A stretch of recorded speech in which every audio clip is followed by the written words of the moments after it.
friends, how are you guys doing? Welcome back. Thanks for stopping in. I am glad to see you. Today I've got some treats in store for you. I've got some good movies.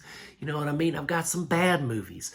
We've got all kinds of things lined out in the next few days, but today we're going to be talking about something that I really enjoyed. But before we do, hit that like and subscribe button so that you can get notified when I post cool and new content.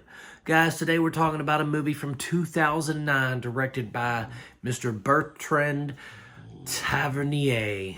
Tavernier, yeah. It's French, it's Cajun, I love it. So anyway, this is called In the Electric Mist.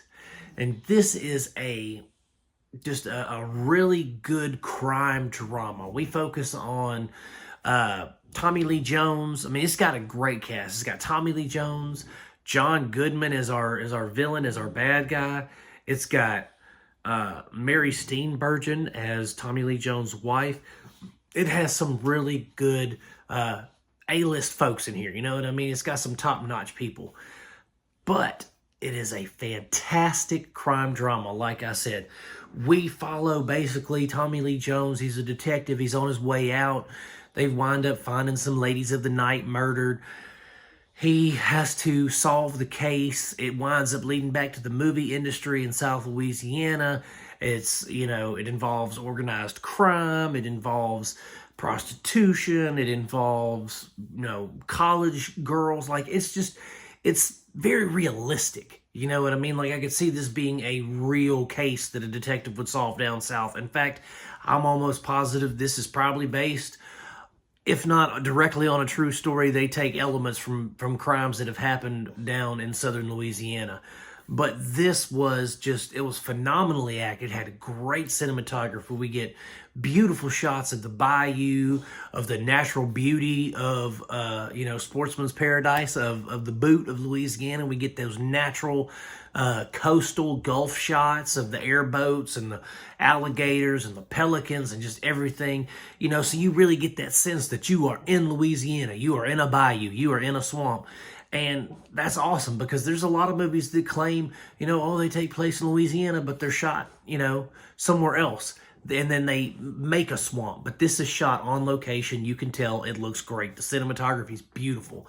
The acting from Tommy Lee Jones all the way down to the extras is fantastic as well. I thought that it was just, top-notch stuff, really. I thought that this is one of Tommy Lee Jones' better performances of a straight-to-DVD film, This may have gotten a limited release. I didn't check. It should have, because it was that good. But, like I said, we follow all these things. The writing is excellent. It's crisp. Nothing is superfluous. Nothing feels like it's just there to be there.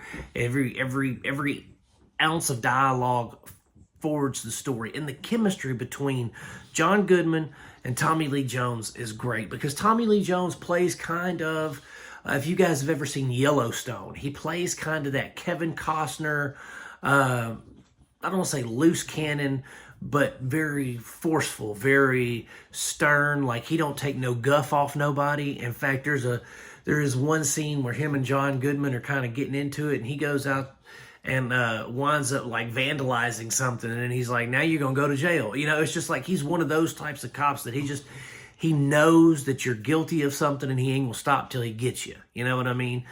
But overall, I thought this was just a fantastic little film. I enjoyed it. I enjoyed John Goodman. I think he plays one of the best villains in cinema. If you put John Goodman in the role of a bad guy, he is amazing. You see him in Death Sentence with Kevin Bacon. He's a bad guy. He's not in it much, but what he's in there, it's awesome. You watch him in The Gambler with Mark Wahlberg. If I'm being honest, that's one of John Goodman's best performances ever. A lot of people, they see John Goodman, they think Roseanne, Blues Brothers, something like that. They think, fat, funny guy. That's what they think. But John Goodman is so underrated, guys. Like, this cat, he can act his ass off if he needs to. He could win an Oscar if he needed to. If he wanted to, he could win an Oscar. John Goodman is completely underrated, and in this film, in The Gambler, and Monuments Men, he is a phenomenal talent, and he really brings his character to life. Like I said, especially when it's a villain.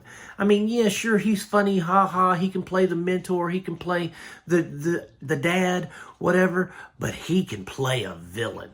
You know, there are some actors that you watch them and they're like, yeah, okay, he was good in that role, or he's good as this type of character. He's very niche, as they say. You know, he's an action star, he's a comedy guy. John Goodman used to be in a niche, right?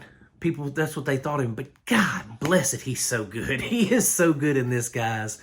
I highly recommend you checking it out, if just for his performance alone. He is one of the stars of my generation, an underrated star of my generation. I love John Goodman. So you should definitely check this out, guys. It has some really good seedy underbelly crime drama in it. It has some great acting, great cinematography, crisp writing. It's so worth your time, guys. If you want to check it out, which I highly recommend you do, it's streaming on Prime, PlutoTv, and Tubi.